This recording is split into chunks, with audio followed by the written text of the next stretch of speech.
Hey guys and welcome back to my channel. This is part 6 of What If Naruto was a member of the House of Gremory in high school DxD. Before we begin, don't forget to like and subscribe for more amazing content, and also go and support the author, link in description.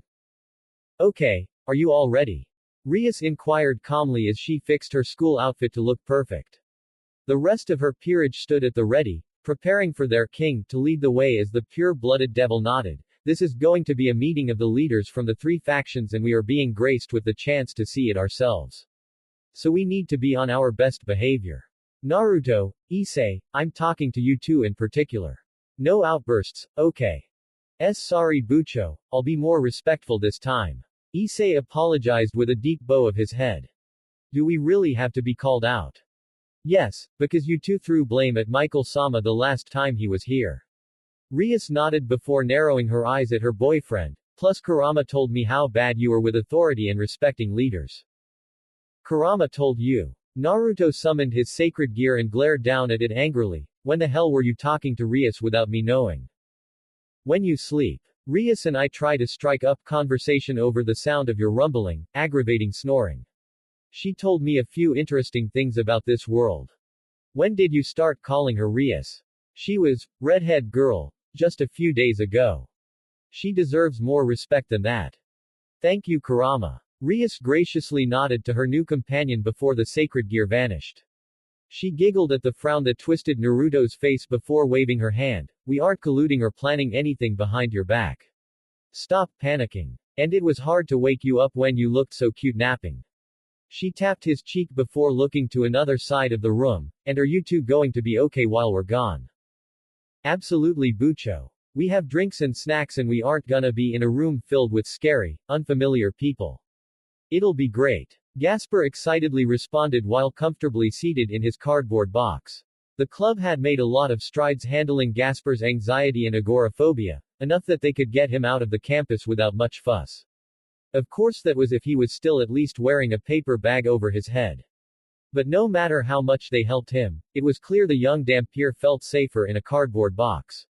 The little blonde boy beamed a smile at his competitor. Get ready, Koneko-chan, you're gonna experience the full range of my skills.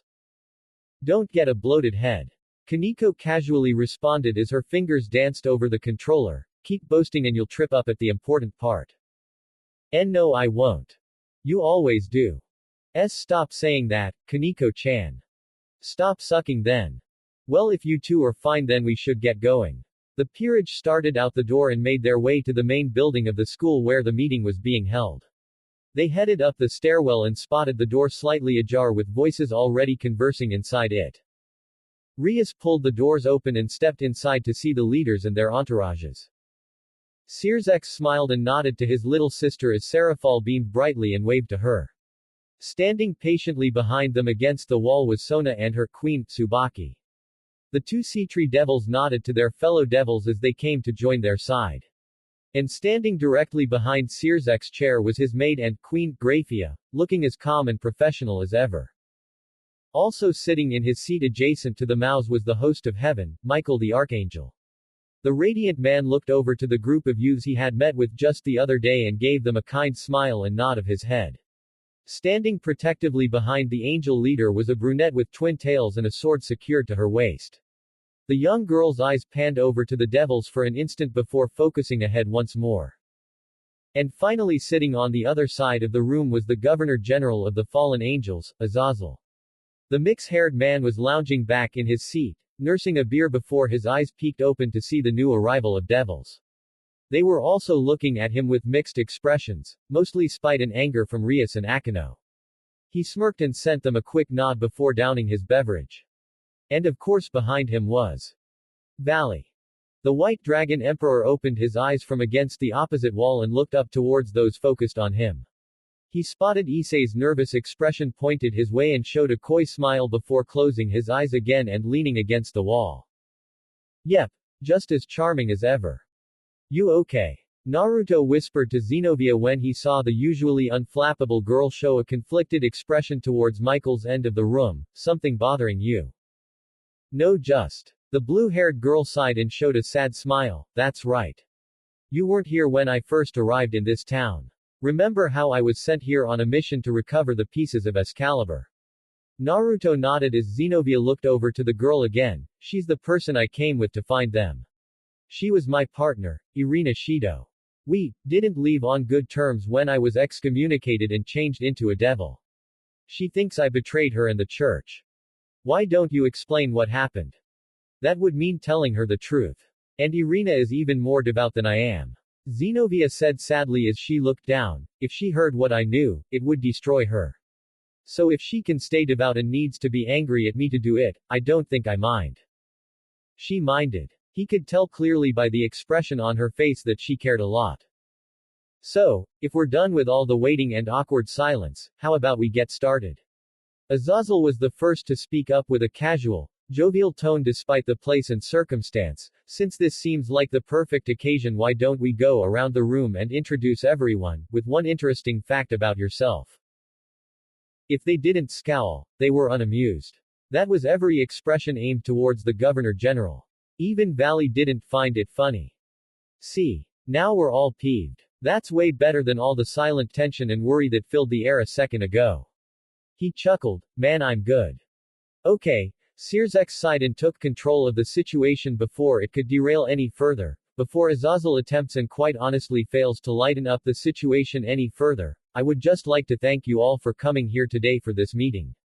There's quite a lot to discuss, so if we can get started, we can address everything of concern. Okie dokie. Of course. I warmed them up for you. You're welcome. Well then, I suppose if we want to start this meeting, we need to begin with the recent incident that happened just a few days prior with the fallen angel, Kokobile, that made this necessary. The red-haired Lucifer looked over his shoulder. Rias, Sona-kun, if you'd please. Devil. How do you think things are going up there? It's fine. They said their goal was peace. Hopefully by the end of it they'll have reached their goal. Why yeah, but think about all the movies and shows where groups come together for peace talks but things end badly. The damp peer started to tremble with the game controller shaking in his hands. What if they get blown up? They would have noticed a bomb. What if someone gets sniped from across the street and it starts a war? We're in a barrier. No one is shooting anybody from across the street. What if they get invited to a wedding and then they go but they find out it was just a ploy to kill them all and the pregnant lady gets stabbed and Issei Senpai gets gutted and Bucho gets her throat cut and then they all die and I start crying under my covers again. We seriously need to control what you're watching from overseas. Koneko said. Calm down, Gaia-kun. They have things under control. Lucifer-sama and Leviathan-sama are overseeing things with the angel and fallen angel leaders. They'll protect Bucho and the others. Just stay calm and focus on something else. What else do you want to talk about? Gasper titled his head in thought. Oh. When did you start liking Naruto-senpai? The little rook stilled and the game paused. Gasper nervously looked between his best friend and the screen several times before muttering, Koneko-chan. What did you say? Why your name? Before that.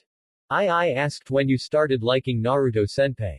Gasper elaborated, I didn't notice it at first but you seem a lot happier when he's around you.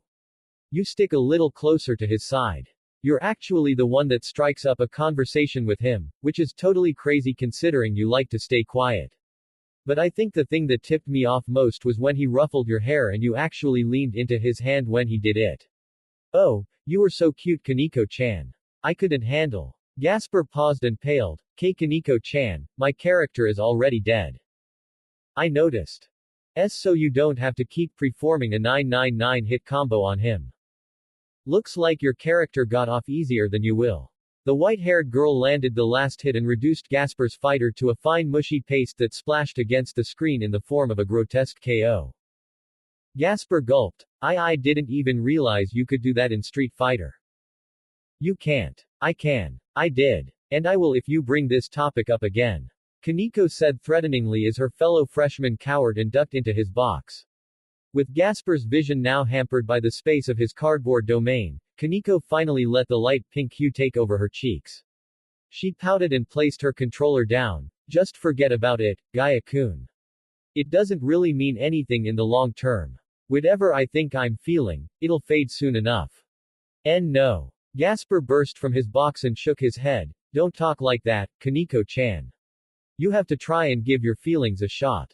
If you don't, you'll always regret it and feel unfulfilled. It's better to try and get rejected than never try at all. How would you know? I don't. But that's what all the anime say. Of course they do. Kenko sighed. Gaia-kun, Naruto-senpai has Bucho. And I've seen the way they look at each other. How much she has done for him, and how much he would be willing to do for her. If I did have feelings, purely hypothetical feelings, she elaborated before she looked down with a slightly sad expression, I'd rather they just disappear eventually than try and get shot down immediately. Why yeah, I guess it sounds harder when you put it like that. Gasper conceded before looking at his friends, but you don't know that he would do that. The little rook squirmed in her seat as the conversation had made her suitably uncomfortable. Luckily a creaking sound got their attention and made Gasper squeak in fear. What was that? Maybe your wedding idea is actually going underway. The bishop whimpered as Koneko was amused by his response, but hopefully if that does happen then Bucho can return to us as a decaying corpse bent solely on revenge and retribution against those that had killed her. Huh. Seriously Gaia-kun, read more. But suddenly the door to the clubroom violently blew open with a gust of fire rushing in. Gasper screamed and hid in his box as Koneko immediately jumped to her feet at the ready for whatever was coming. Was one of the factions actually taking the opportunity to attack during the treaty?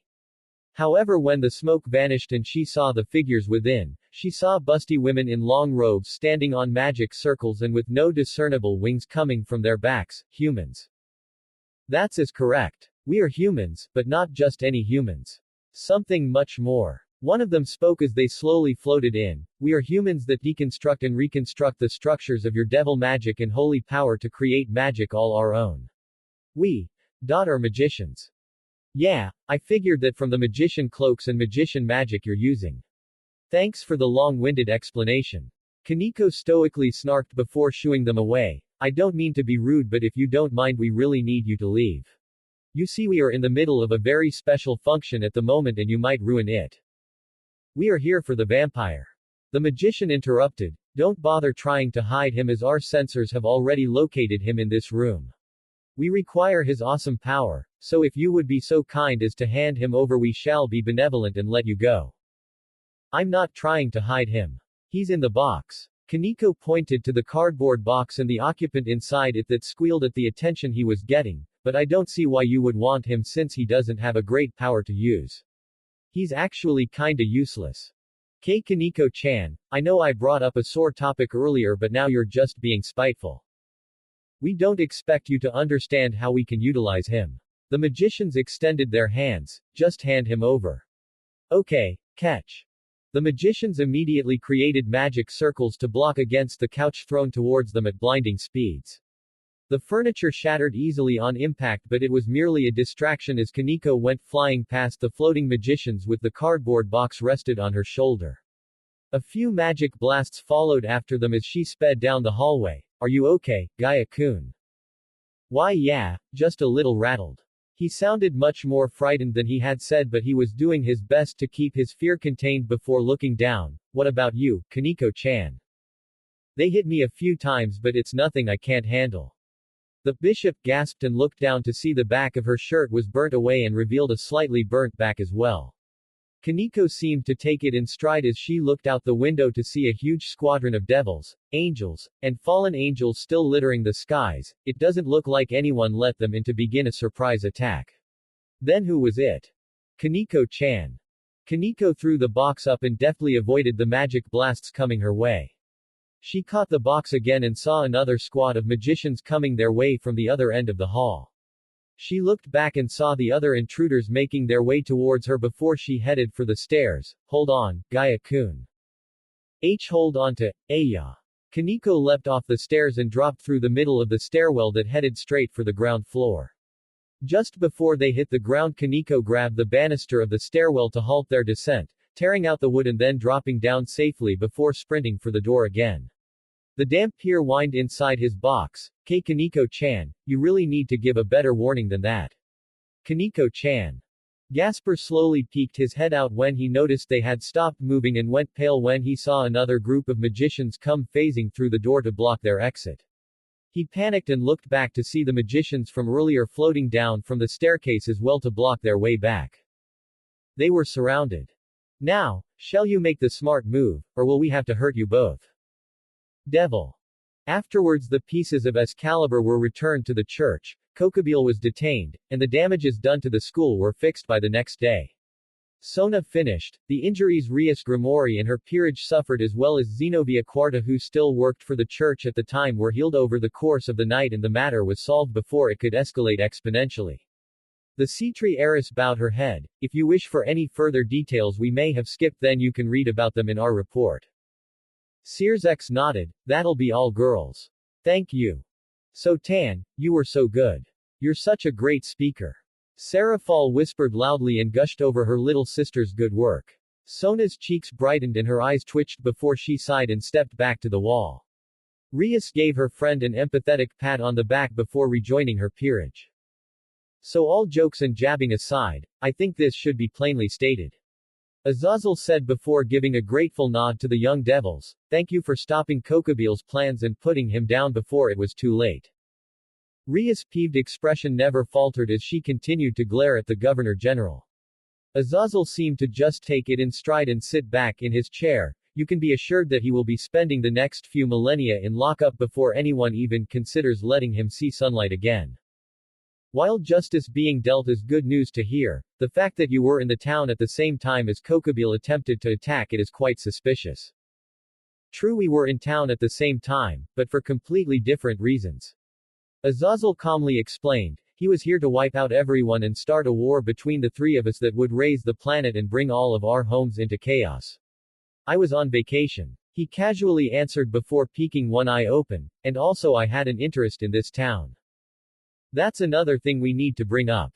Sears X stared down his fellow leader. You abducted Naruto-kun from his living quarters and kept him locked away for a period of time. Care to explain that to us? Azazel shrugged, I didn't mean to abduct or keep him away. I actually came to meet him so that we could talk. But things escalated when he started fighting. He held up his hands, and as hard as it is to believe, he attacked first. Rias, Sona, Akano, and Issei looked at him accusingly as the others looked curious. The blonde gulped and scratched his cheek as he refused to meet their eyes. I understand that isn't enough to clear me completely of blame, but I did return him to his peerage with a sacred gear. And I sent the Hakuryuko to collect Kokobile so he could be properly punished. Azazel pointed back to the young man behind him who made no effort to respond. I wasn't here to assist Kokobile with his master plan. I was here to meet the boy from another universe that had finally started to show some potential. Fine, but did you not think to check up on your subordinate while he plotted to destroy this town and stop him? Quite an oversight in my opinion. It wasn't like he was keeping me up to date about his plans and schemes. Azazel countered before an amused look crossed his face, plus if I remember correctly, I'm not the only person at this table where the accusation of oversight and negligence can be thrown. The expressions on the others' faces fell before he sighed and sat up in his chair. Let's face it and get to the matter at hand.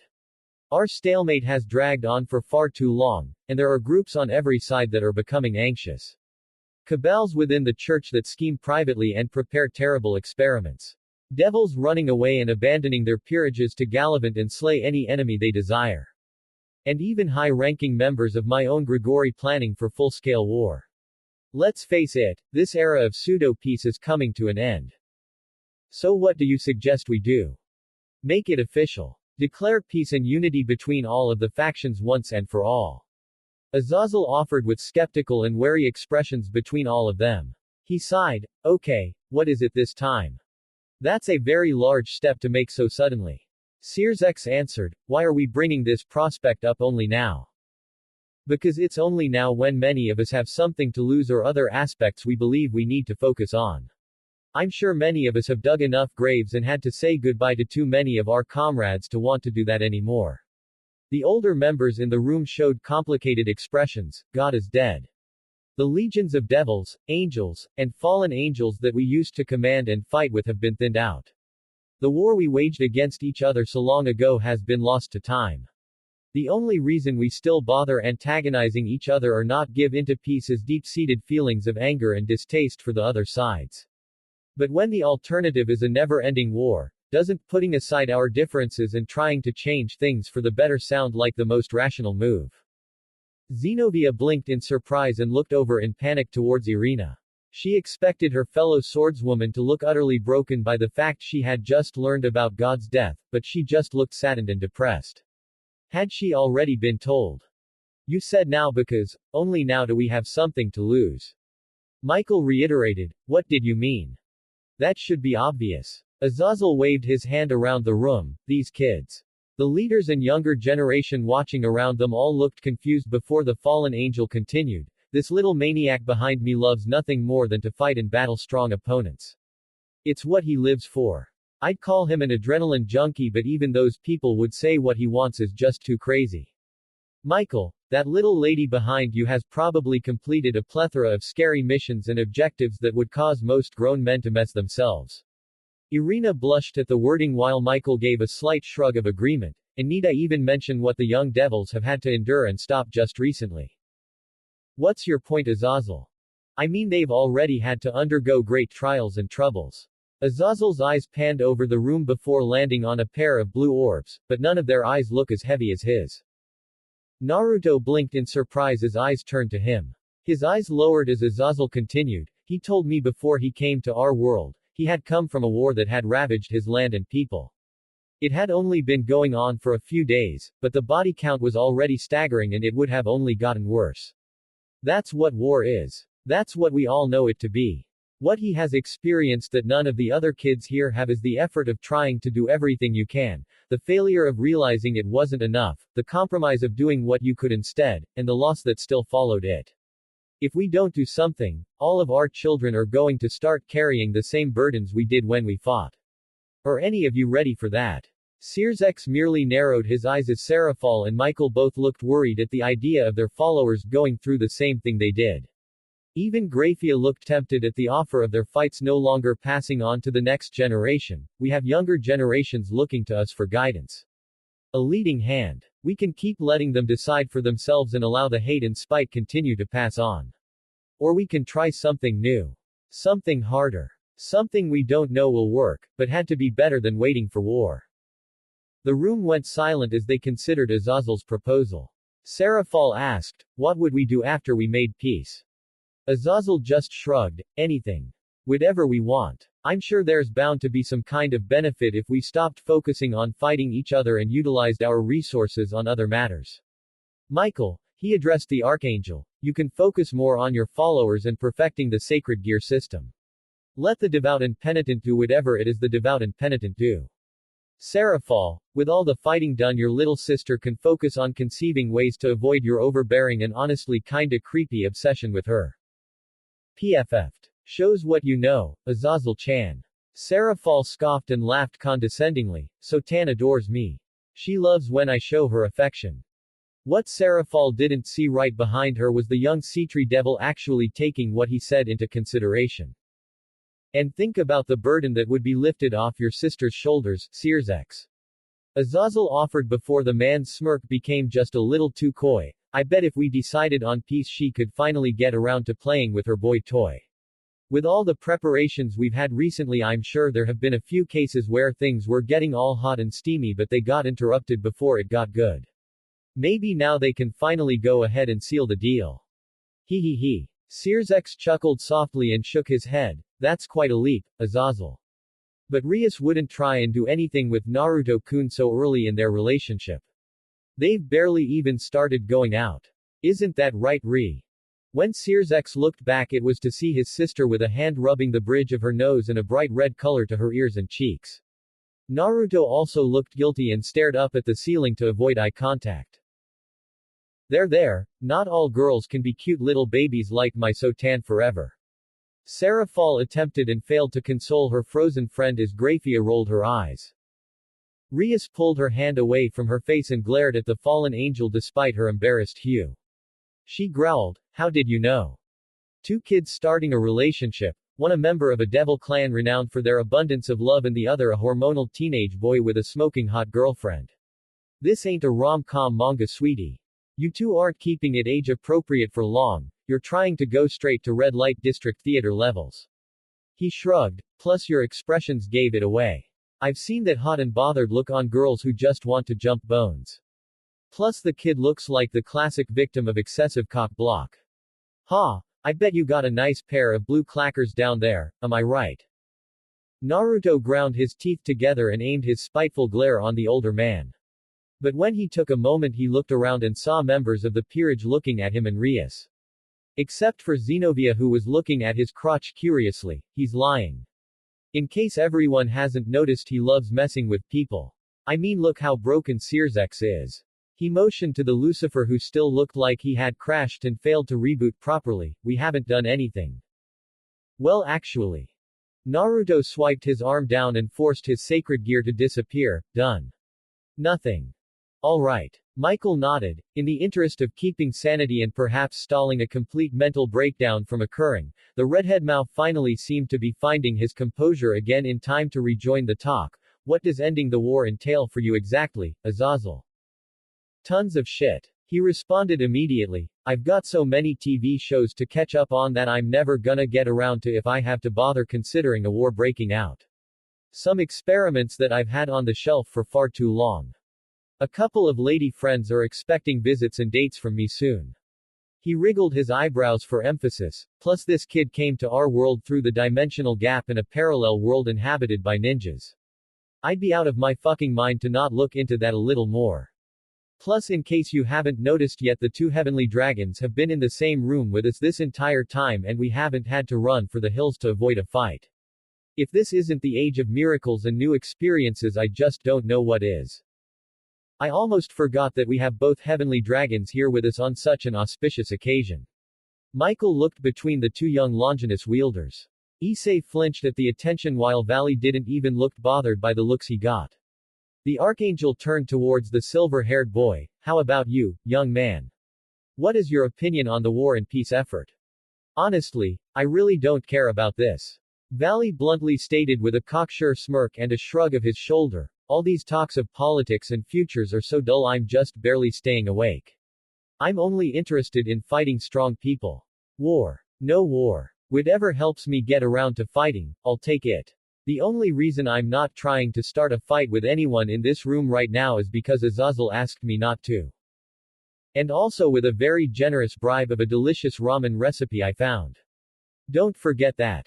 That too. So that's my opinion. Valley looked across the room and smirked when his target flinched under his gaze. What about you, Issei Hyodo? What's your stake in all this?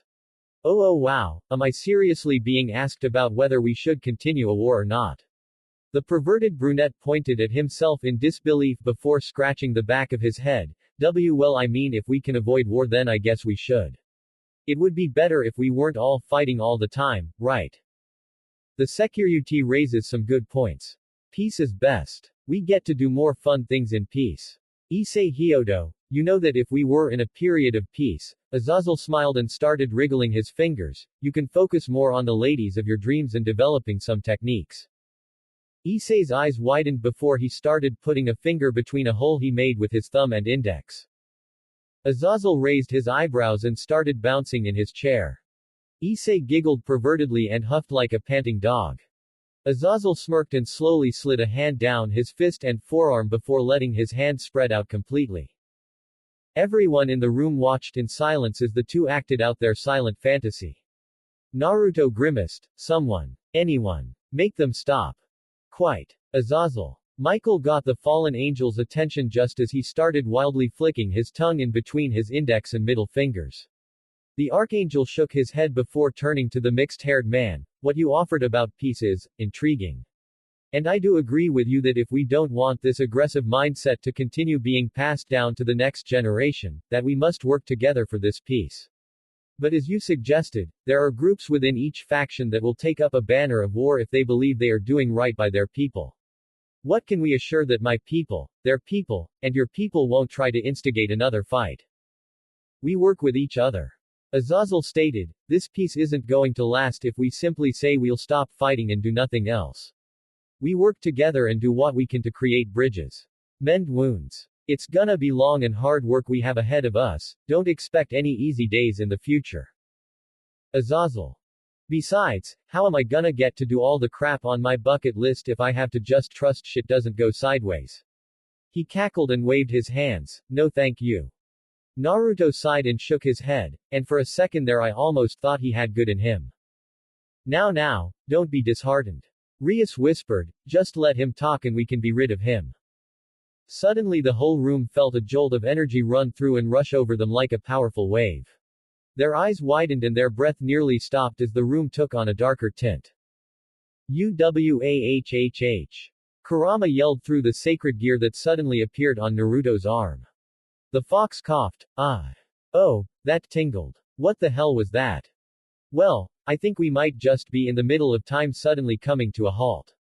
Azazel noted as he looked around to see several people in the room had been frozen completely in place. Out of all people gathered together for the meeting, only 10 remained that could move in the sudden freeze. Yuto, Zenobia, and Irina all had their swords drawn and glowing with aura powerful enough to protect them. Remote Looper, Boosted Gear, and Divine Dividing had all emerged on the bodies of their wielders in response to the sudden change. The leaders stood up and looked around. Looks like only those of us with exceptional power are still able to move. Rias. Naruto yelled in panic as he looked to the woman that stood by his side. She was frozen mid-sentence and showed no reaction when he called her name and waved his hand over her eyes. She was really frozen. He closed his eyes and took a sharp breath before looking back at the leaders. How did this happen? What's doing this? Time is frozen. I have to imagine there's only one person capable of doing that here so effectively. Searzex said, it's Gasper-kun. His sacred gear is causing this to happen. Gasper can't do this. Issei argued, he isn't strong enough. Issei-kun is right. Yuto nodded and lowered his demonic holy sword to his side. Gasper-kun barely had any control over his sacred gear even after all our training. He couldn't do this. Not consciously. Azazel spoke up, but under circumstances. High stress. Even torture, his sacred gear could be capable of doing this. The remaining members of the orc looked horrified at the idea. Zenobia narrowed her eyes, so Gasper and Koneko have both been apprehended by whoever did this. Magicians. Seraphal said, it was magicians that are doing this. How do you know? She simply pointed out the window in response to their query. The remaining members of the meeting walked up and looked outside to see the same tint of red had encompassed the entire schoolyard they had cleared for the meeting. All the devils, angels, and fallen angels put on guard duty outside had been rendered immobile by Gasper's freeze. And finally a massive magic circle had opened in the sky as nearly 100 robed figures slowly came dropping out of it. They muttered some quiet spells before firing off blasts of magic that hit the prone guards in the air and teleported them far away from that place. See. Told you it was magicians. And it looks like they've come to corner us during our meeting. Michael spoke, they're sending all of our guards away and trapping us in a single location. An assassination attempt. Probably. Azazel chuckled as a magic circle emerged just outside their window to defend them against the onslaught of magic attacks being hurled at them, and here we were thinking we had to worry about each other making a move like this. Never mind that shit. Issei yelled and whipped his arm out to the chaos happening outside. How the hell are we supposed to deal with this? If Rias wasn't frozen, I'd suggest you could use castling to go to Gasper-kun's side quicker and save him. But unfortunately that's an impossibility at the moment. Searzex said grimly, we need to stop him now before his powers are enhanced further or he goes out of control. It's only a matter of time before his freeze ability affects us, and if that happens then we'll have no way of defending ourselves. So he needs to be stopped, huh? Valley finally spoke up and stood off the wall with the same bored expression on his face. Well, how about I just blow up the building he's being held in? Magicians are gone. Threat nullified. And you all are safe. Seems easy to me. No. Naruto shook his head, that wouldn't work. Oh. And why not? Because the moment you try to hurt Gasper and Koneko, we kill you. Valley looked between Naruto, Issei, Zenobia, and Yuto. Their glares focused on him firmly and didn't move for an instant. He smiled, oh.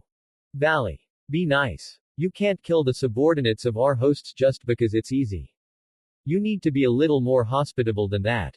Azazel turned to his charge before pointing out the window. If you're feeling antsy and itching for a fight, why not go out there and take care of our uninvited guests? I'm sure there's some entertainment to be had in playing with them.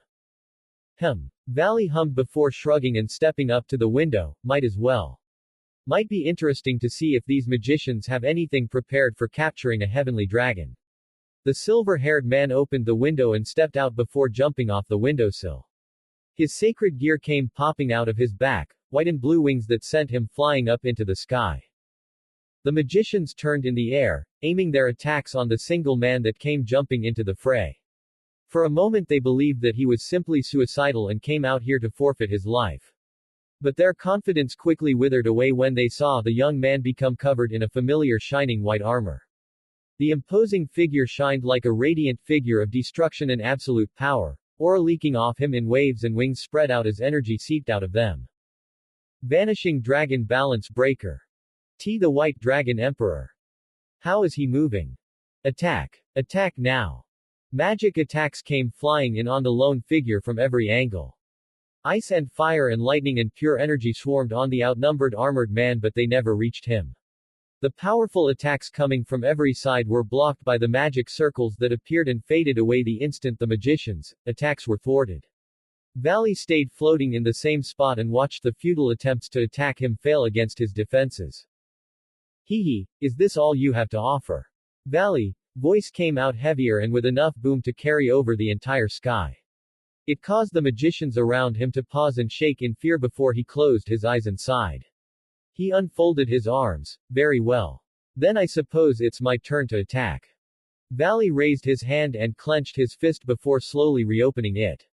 Hovering just in the palm of his hand was a shimmering ball of light that threatened to burst at any second. The white-clad armor threw his hand up into the air and watched the ball burst into bolts of lightning that shot out in every direction. It ran through the plethora of magicians that surrounded him and he watched as they fell. He felt more magic appear behind him and looked back to see even more magicians slipping from the magic circle in the sky ready to fight him. Good. More practice. Yuto gulped. He's so strong. Not just that. He's ruthless. Zenobia added as she watched from below as the figure clad in armor wiped out the magicians that filled the sky with no effort at all. It was hard to believe this was a man that Issei had to match one day in battle. Because what she had seen of Issei when he had used this form, and what she was witnessing of Valley doing in his was like day and night. We should leave handling the magicians to him for now. He can handle them while we figure out another course of action. Searzex said as he turned to the other leaders, we have to figure out some way to reach Gasper-kun and get his power under control. Don't worry about that. They all looked over at Azazel as he leaned against the wall and looked out the window. I gave the Security and Ninja my special sacred gear bracelets. If they can get it on the Dampier, then it'll stop his sacred gear from going out of control and return everything to normal. We just have to trust them for now. Okay. And where are they exactly? Azazel pointed out the window. And when everyone looked outside, it was just in time to see two figures slip past the defenses they had erected to protect the building and run straight into the storm of lightning and magic blasts that rained down from above. Naruto-senpai. Issei screamed as he jumped and ducked from the magic attacks that threatened to reduce him to ash. Couldn't we have come up with any idea better than this? Shut up and run. They need us right now. Why yeah, but this seems like a really dumb way to rescue them.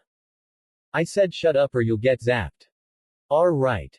Yuto and Zenobia stared out the window and watched their comrades scream and dash across the field to the old building. Zenobia blinked a few times before looking at her fellow knight. Wouldn't you and I have been better choices for getting there faster? Yes, Yuto shook his head, but I doubt they're thinking straight with Koneko-chan and Gasper-kun's well-being on the line. So then, we'll leave the magicians to Valley and the Dampier situation to those two. And we can focus on more pressing matters. Azazel slipped his hands into his pockets and turned around to see what the other leaders had already determined was the next threat to focus on, like our uninvited guest. Oh ho ho ho, and here I thought you wouldn't notice my presence. An orange magic circle appeared in the center of the room and another figure slowly started to emerge from out of it. A tall, dark-skinned woman with long brown hair and large breasts came to appear in the room alongside the powerful leaders of the world. But even with the influential figures standing before her, she didn't seem intimidated in the slightest, although now that I think about it, it is better that I'm here. If we're talking about the fate of our races and you want a real devil's opinion, then war and slaughter is the only true option. Kateria Leviathan. Searsx stepped forward. Tell me, Kateria, what is a descendant of the original Leviathan Mao doing showing up here with us during such a convenient attack from an unknown group of terrorists? Well, I thought that would be obvious, the pure-blooded devil said with a vicious smile. I came to kill the fake Maos that had tarnished the originals' names and assassinate the host of heaven and Governor General while I was at it. I might as well since you all are so tightly packed together. The devil flicked her head back before tapping her foot as the magic circle beneath her started to glow brightly. Goodbye, fakers. Devil. What was that sound? Probably the devil from the old Satan faction finally making her move. Once she's done eradicating the leaders, we'll be done here. Then we can take this child for ourselves and see how to better utilize his powers than just an assassination attempt. No. Gasper muttered with a shaky voice, taking a moment to stop in his silent screaming to struggle against his captors. His eyes continued to shine in their red light as he thrashed around helplessly in the magic constraints that bound him in the air. He could feel his strength fading as his sacred gear was forcefully used to freeze the entire area. He closed his eyes but knew that wasn't going to stop the effect. If Bucho and the others get hurt because. It's too late to be worried about that, boy. One magician said with a coy smile. Your king, peerage, and all the leaders are already dead. Your ability was perfect for stopping them in their tracks. Be proud, lad. You helped annihilate some of the strongest people in the world. Don't count on it. The magician scowled and Gasper looked over to where Koneko was being hung upside down by magic constraints that drained her of her strength. She had scuff marks and her clothes were ripped from resisting the magician's attacks as best she could, but even in her restraints she did not submit to her captors. She frowned. If you think they're dead, they're not. And if you think you've won, you're screwed. Watch your mouth, little girl. One of the magicians threatened while raising her hand and summoned lightning from her palm, unless you wish for another round of electrocution to shut you up. That's fine. Koneko stoically responded. I'm bored just hanging here doing nothing. Koneko-chan, stop. I don't want to hear you scream again. It's fine, Gaia-kun. Koneko reassured him. We might get hurt now but the others will come help us soon. We just have to wait until then. The magicians looked between each other skeptically before taking a step closer to Koneko. She raised the electricity up towards the petite rook's face. Where in the world did you get such childish hopefulness and stubbornness? Some people I know helped show me I should keep fighting as long as I am able. You must have some truly terrible influences. You have no idea. Just before the hand could touch Koneko and send a shock through her body, the doors to the room came breaking off their hinges. The magicians immediately turned to the sudden intruder and went on the defensive by summoning a myriad of spells. The terrorists narrowed their eyes as Koneko's softened and Gasper's started to water. And who the fuck are you people supposed to be? Naruto snarled as he stood up in the doorway and clenched his fists with unbridled anger when he saw his juniors strung up on the other side of the room. He grit his teeth. I swear if you hurt either of them, I will break every bone in your. Silence. A bolt of lightning shot right through Naruto's heart and silenced him in an instant. Gasper and Koneko felt their hope shatter in an instant as the magicians cackled. If you're going to attack from the front, you shouldn't waste your time talking and threatening us. Well said. Naruto popped and filled the whole room with a wave of smoke. The magicians coughed and swiped it out of their faces before they could choke anymore. But they were too distracted by the sudden smokescreen that they didn't see the figure through the cloud that came flying in. The blonde pond dropped in between the magicians and threw kicks out that rattled their brains and knocked them off their feet. You bastard. Ddrag. Ascalon. Issei charged in as well, brandishing the new sword fused to his sacred gear and slashing several magicians across the chest. The Red Dragon Emperor swung his sword down to the side and roared, Don't you dare touch Yusuke or Koneko-chan, you bitches. Why you damn devils. Only one magician remained after the surprise attack from the two pawns. She gathered her magic in her hand and threw it out as lightning arched from her fingertips. Stop getting in our way. You lost that chance when you forced them to get involved. Naruto roared, charging forward and taking the brunt of the lightning attack before popping in another burst of smoke. The magician panicked and prepared her next spell, but the smoke quickly circled in at a single point in the cloud. Naruto came rushing out with a blue orb in hand and slammed it into the spellcaster's stomach. Rasengan. Gah! The magician went flying into the wall violently and slammed against it on impact, a grinding circular pattern in the stomach of her robe before falling to the ground. The magical seals that bound Gaspar and Koneko disappeared and left them falling to the ground. The young bishop looked up with tears in his eyes as his voice cracked with relief. Senpai. Hold on, Gaspar. Issei pulled out the bracelet Azazel had given him and prepared to secure it around Gaspar's arm. We'll get your sacred gear in check. Koneko flinched as she sat up, an ache through her muscles from when she was shocked as her strength suddenly came back to her. She opened and closed her fists a few times until the phantom sting started to fade completely. She lowered her eyes and muttered, I'm sorry I wasn't able to stop them. I thought I could but I failed. What are you talking about? You both are safe. That's what's important. That's a win. But if it was you, I bet you would have escaped. If it was me and I escaped, and that's a big if, then I probably would have broken just about everything possible in the process. I still failed. But did you give up? Never. Koneko felt the familiar palm gently fall on her head and give her a supporting pat. She looked up at his smile. Then you should be proud of that. We're just glad you and Gaspar are okay. Can you walk? She nodded. I'm fine. Want me to carry you? Shut up. She stood up and dusted herself down, hiding the pink flush on her pale cheeks. Jerk. Naruto senpai. Gaspar came running up to him with tears of joy in his eyes. Issei followed behind him as the Dhampir whimpered, Thank you for coming to save me with Issei senpai. Is everyone okay? Did they get hurt because of me? Tell me Bucho and the others are safe. They were fine the last time we saw them. Naruto said calmly to his panicking junior. They had Searsex and the others watching out for them. We came here to grab you too. That was a good idea to distract them with the smoke. Issei praised Naruto before he quirked an eyebrow, but do your clones seriously pop after only one hit? Naruto glared, I didn't see you coming up with tactics to get in there. I know, and I'm not saying it wasn't a good idea. But when you think about a clone army, you think they should be as tough as you. If they can't even take one hit. Look, how about when you come up with a cloning technique that lets you create copies en masse, get their information back to you upon destruction, and with enough durability to withstand multiple hits, then you can come and bitch to me about my clones. Can you both stop bitching? Aren't we in the middle of a terrorist attack?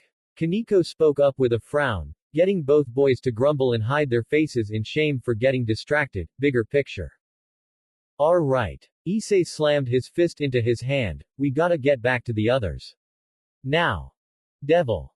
Faster. Rias said before her eyes widened in shock when she noticed Naruto had disappeared from in front of her. Her confusion and concern were raised even further when she looked around to see the room and most of the school had been destroyed and left in a pile of rubble.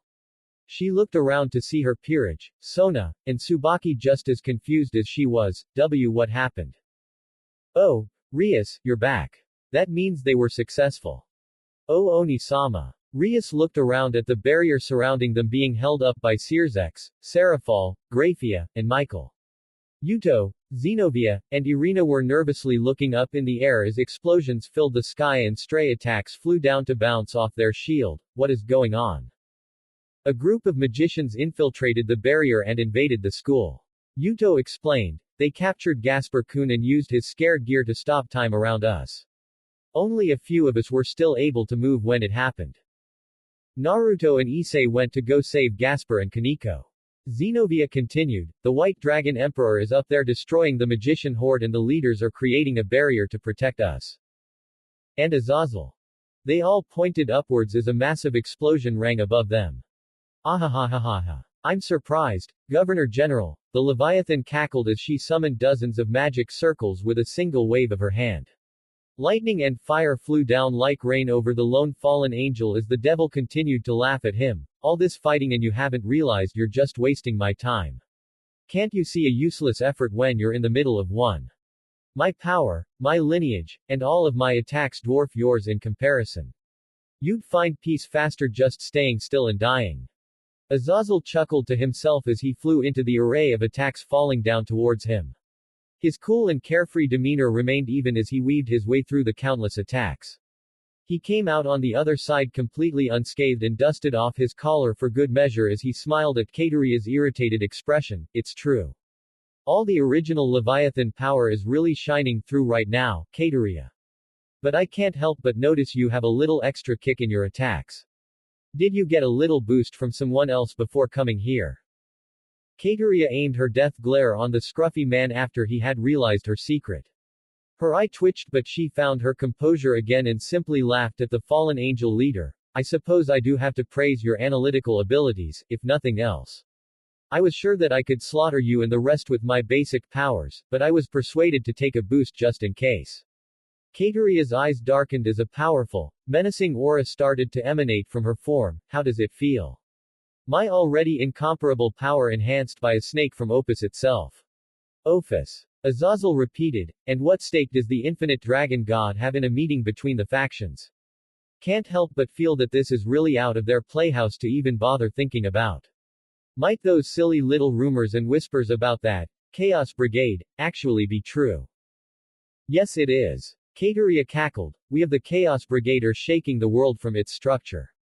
First the supposed leaders. Then every mythology following that stands in our way. Whomever stands in the way of our desires will meet a swift and brutal end. And that all starts with you. All I needed to hear. Azazel reached into his suit and grabbed hold of something before pulling it out. Kateria froze in surprise as the Governor-General raised the golden dagger with the shining purple jewel up into the air. The object started to shine brightly as Azazel's mocking voice yelled out to the devil, not happy with how things are. Starting a little rebellion with all the other naughty little boys and girls you can find. Are you really gonna kill everyone that disagrees with you until you get what you want? Well, sorry to tell you, Ms. Leviathan, but I have to disagree, and I'm not going down so easily. You have a little boost. Enough to think you can wipe us all out. Well, I like how things are right now. And if you think you can stop us, I'm gonna stop you with my downfall dragon spear. A bright golden light shined from the dagger and blinded everyone in the barrier. The light started to take shape around the fallen angel as the already tall and imposing man started to cut an even larger figure. His body was covered in a bright gold armor, with several purple crystals adorned over the body of the armor. Azazel's 12 wings stretched from the back of the armor and he had a massive spear of light already in hand. Everyone looked at him in surprise as his voice came out at a booming volume from the armor. I know, right? Pretty fucking badass if I do say so myself.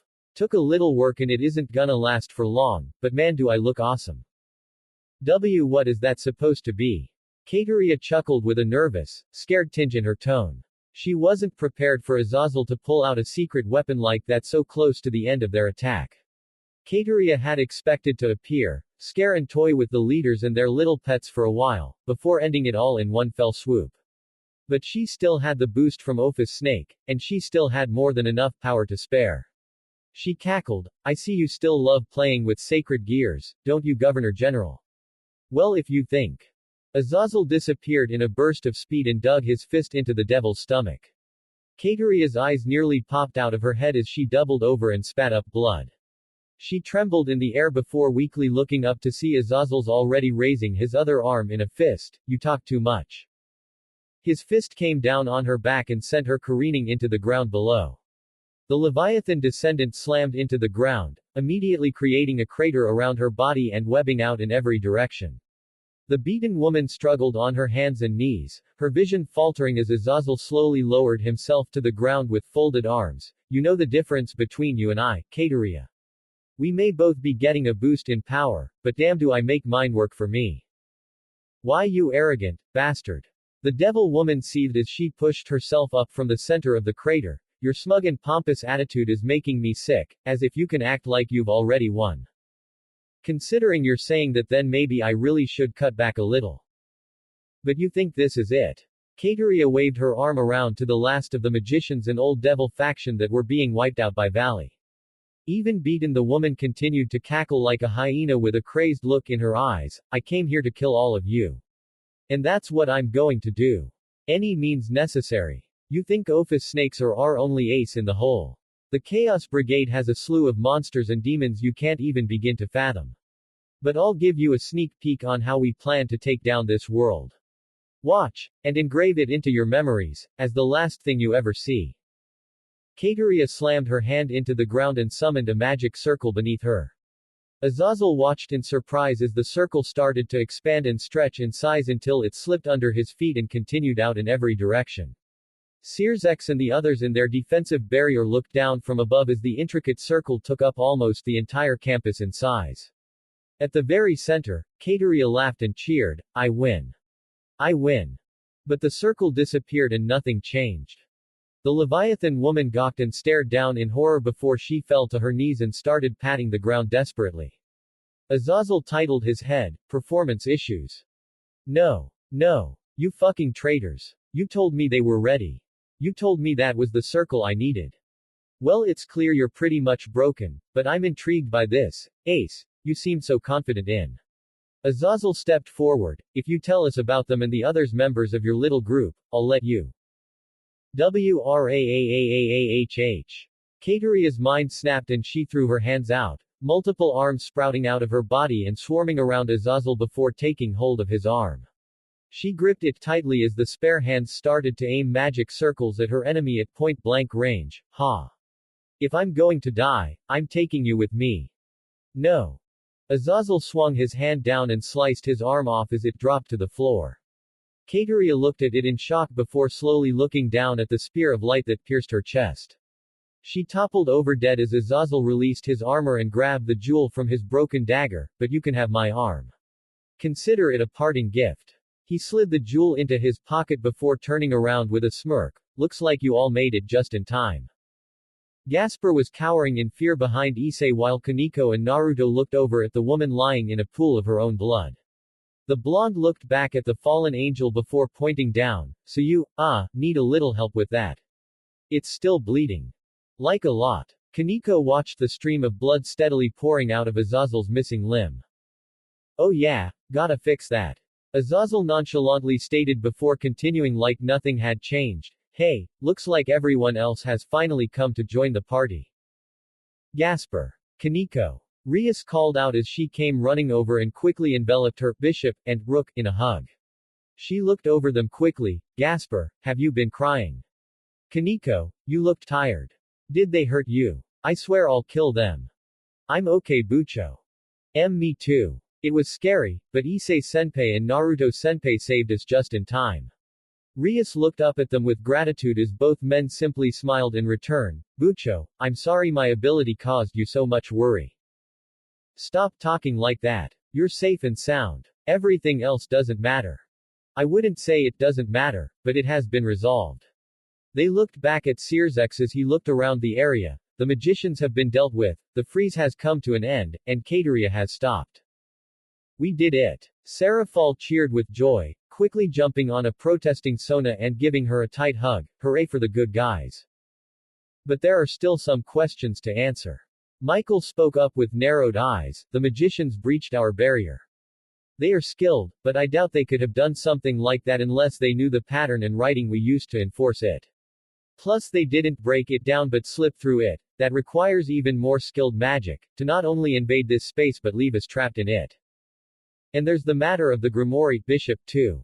Azazel added, the boy in question flinching and cowering behind Rias as he continued, "I'm surprised they knew that he would be separated from the rest of us during the meeting, and that they could use the chance to capture him and use his power. Almost like they knew, like they were being told." Azazel looked up to see Valley had disappeared from his place in the sky. With a hefty sigh and rubbing the shoulder that now missed an arm, he looked at the other leaders. "You all should be careful. Considering this Chaos Brigade had members from every faction looking to overthrow the powers in charge, we might all have conspirators in our midst. Be on your guards. If you're not, you might lose your." Azazel paused and looked down at his missing limb with a frown. "Shit, I lost an arm. About time that actually started to sink in. Seriously, this blows. There's gonna be a lot of ladies disappointed that I'm missing Lucky Lefty." All of the students grimaced at the image he put in their heads. Ex Xenovia. The blue-haired girl looked back to see Irina standing just a few feet away from her. The twin-tailed girl looked very anxious speaking to her old partner and struggled to lift her eyes up from the ground but finally did to look at Zenobia. "See, can I talk to you?" Zenobia was also sheepish getting to face her friend again after their icy departure just a few weeks earlier. She felt her hand go sweaty before a firm nudge to her arm pushed her forward. She looked back and saw Naruto encourage her with a small nod. "Yes, Irina, I wanted to talk to you too." The former partners stepped off to the side to speak. Naruto smiled as he saw the awkward girl try to mend her friendship with her friend. "Still can't help but get involved, can you?" No, he could not. "Devil." Naruto groaned as he sat at his table and rubbed the sleep out of his eyes. "I'm glad yesterday is over. That whole situation was so tense and stressful I think I lost sleep over it." "Well, it's over now, and I think you handled it very well." Rias complimented as she came over to sit beside him and eat her breakfast as well. Considering how badly things could have turned out, it all finished rather peacefully. "Never thought I'd get the chance to sit in on a peace treaty between devils, angels, and fallen angels. Lucky me." The whiskered pawn said with a chuckle before looking at his girlfriend. "What about you? How do you feel about the war coming to an end?" Rias paused and lowered her chopsticks in thought. With a heavy sigh she shook her head. "I'm surprised, to be honest. I never believed that this war would come to an end. I was sure the stalemate would last for centuries even from now. But to be alive and present as it came to an end and made peace was just unbelievable. It's for the best that we don't fight with the angels and fallen angels anymore. Although, you don't wanna think about working with Azazel from now on, do you?" Ria's frustrated pout was a clear enough answer as she huffed and crossed her arms. The young Gremory heiress threw her nose up in thought of Azazel staying in Kuo for the foreseeable future. When it was decided that the town would be an important place for all three factions, Azazel offered to stay here and keep watch over it in case anything went wrong. Rias and Akino were less than enthused. "It can't be that bad. He's smug. He infuriates me with every word he says. He kidnapped you and made me worry for days. He keeps bring up our personal matters." Rias blushed at that one before she snarled, "And not to mention bringing up his own. I didn't want to hear about how he lost his arm and can't do his patented triple shocker maneuver anymore. Yeah, I'm still working out the math on that one." Naruto scratched his head before smirking and poking her in the cheek. That elicited a cute squeak from the redhead as she jumped back and he smiled wider. "But we don't gotta worry about him right now. Just enjoy your breakfast and appreciate the silence." He looked back to see Rias looking at him quietly. "What is it?" Her hands gently came up and cupped his face as she looked into his eyes. After a few seconds of silence a soft smile came to her face. "I think they're wrong. Your eyes don't look so heavy. Not as much as they used to be." "Oh, it happened again." "Shut up, Kurama." Naruto snarled before smiling and leaning in towards Rias. She understood and leaned up as well. "Yoo-hoo. Neighbors. You in there?" Their eyes blanked and their faces paled when they heard the voice knock at the door. No. No. "Hey you two. Good morning." Azazel greeted them with a smile. "Glad to see you two are already awake. Some kids this day and age are still slumping around in their beds at a time like this. Why are you here?" Rias didn't ask so much as said every word out of her mouth. The redhead looked like she would burst into flames at any moment while speaking with the fallen angel. "Oh, I just moved in last night. Since I'll be staying in Kuo for now, I thought it would be appropriate to find a place to live. This place seemed cheap but quaint." Azazel shrugged. "The company is certainly pleasant though. That European guy is a great drinking buddy though. Didn't even stare at the missing lump." Azazel chuckled and patted the empty sleeve that hung from his shirt. "So what about you two? Any morning rituals still to get through?" Azazel looked between the glowering teens before he blinked. "Oh shit, it happened again, didn't it? Wow, the universe must not want you two to ever get down and dirty. Haha, I guess even I'm just a tool in the great cosmic game. So Naruto, are you at purple or Tyrian yet?" Azazel. Rias growled. "What do you want?" "Oh, right. I forgot to tell you that Valley is picking a fight with Issei Hyodo as we speak. I tried to contact him and make him stop before things escalate, but it's pretty clear he isn't listening to me anymore. So, that's happening right now. Rias pushed the fallen angel aside and ran into her room to get dressed. Naruto ran back in and grabbed his clothes to come as well. He felt a pit of dread fill his belly as he imagined how that ruthless kid was trying to pick a fight with Issei. He tried to think of a way around it, but it was useless. Issei, he had no chance. Struggling. Azazel asked from his doorway, if it helps a quick rub the chub usually does me good before something stressful. I hate you so much. Come on, hurry. They're right ahead. Rias called out over the rushing wind as she sped through the air as fast as she possibly could. Her hair and clothes whipped around wildly as her wings flapped and sent her rocketing forward to her destination. Panic filled her chest and she feared for every moment her pawn was fending for himself before she looked back. Azazel, are you certain your barrier is holding? Pretty sure. I mean, this ain't the first time Valleys jumped in guns blazing and tore shit up. The fallen angel sailed behind her at the same speeds but with far less urgency in his demeanor. His empty sleeve flapped about as he gave an amused chuckle. You should have seen this one time when he was just a kid and he started getting used to his power and used it all the time. Oh man, there were some towns to evacuate and people's memories to re-engineer. Rias bit her lip in worry before looking back. Naruto, can you please hurry up? We're wasting time. The flying at high speeds thing is still something I'm getting used to. Naruto called out from behind them, his path less certain and his wings accidentally folding on the wind currents that passed over them. Compared to the other two flying with him, he clearly had the least natural ability with his wings. Just go ahead, Rias. I promise to catch up. Get there and help them. Rias looked back with a conflicted expression before giving a firm nod and darting through the air. Naruto watched her disappear over the town and into the forest and greenery. He grit his teeth and looked back at his wings, trying to eyeball the problem and straighten them out when he could. This is really not the time for the rookie moves. Gotta get my shit together. Oh no, looks like you need to put in some effort to better grasp this new talent of yours. What a shame. Don't get snarky, you overgrown hairball. Naruto bit back at the voice emanating from remote Looper as he concentrated on his flying. I'm used to hard work and learning to do things. Unlike you, stuff like this doesn't completely blow my mind. Fuck you. Lovers spat. Naruto scowled at Azazel's teasing expression as the fallen angel slowed his acceleration and came to a steady pace by his side. When he did, the mixed-haired man grimaced and bemoaned, oh, this is weird. Never flown this slow before. It's like I'm trying to keep up with a toddler and I have to keep his pace by twisting my feet at a right angle and slowly drag my feet forward. You looking to twist your leg at an awful angle. Naruto seethed with a pulsating vein in his brow. I'm more than happy to assist with that.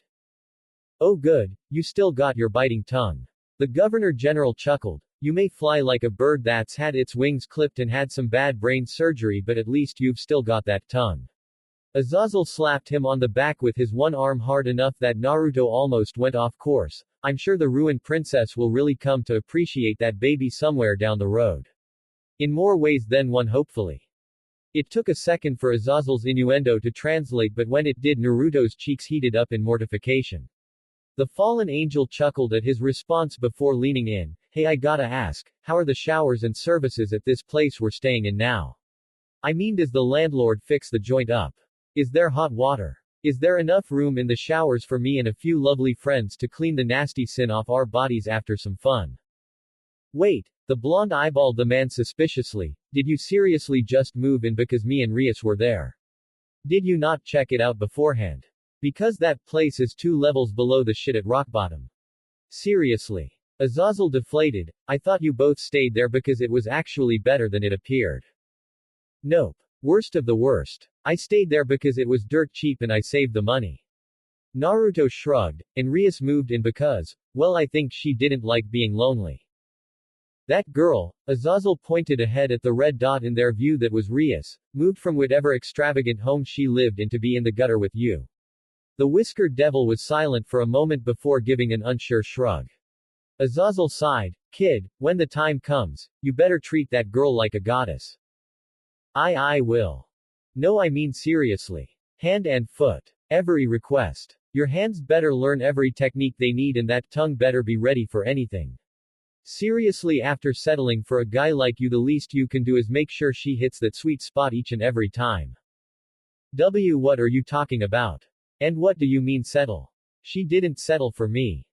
Meh, kinda have to agree with the crow. Rias seems like far too nice a young lady for you. See, even the underage fox agrees with me. Shut up. And Kurama, when did you start caring about people enough to make comments like that? Like I said, when you're asleep. You're like a log that wakes up the dead. Poor girl. Okay, I'm done listening to the disembodied voice of the fox that still struggles to train, or the dumb one-armed bastard that decided to sleep in a oversized roach motel because he wanted to hang out with the cool kids. Damn, it was joke. I know, right? Can't even take a joke. Naruto let out a low growl at their ridiculing. He stopped short of biting their heads off when he saw the massive barrier located outside of Kuo's limits. He assumed that it must have been protected by normal people's sight because there was no way anyone wasn't gonna throw a fit at the giant dome encompassing so much space.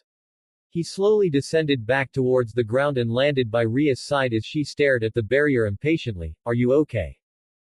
No. I want to see for myself that Issei and Asia are okay. Her anxiety was clear from how jittery she was and how fast she spoke.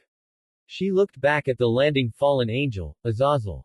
Open a doorway for us right now. Alright.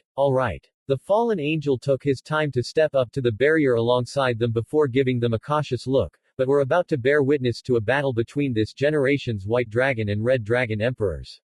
Few people through the ages have witnessed such a battle close up and even fewer have returned to tell the tale. If you truly wish to proceed.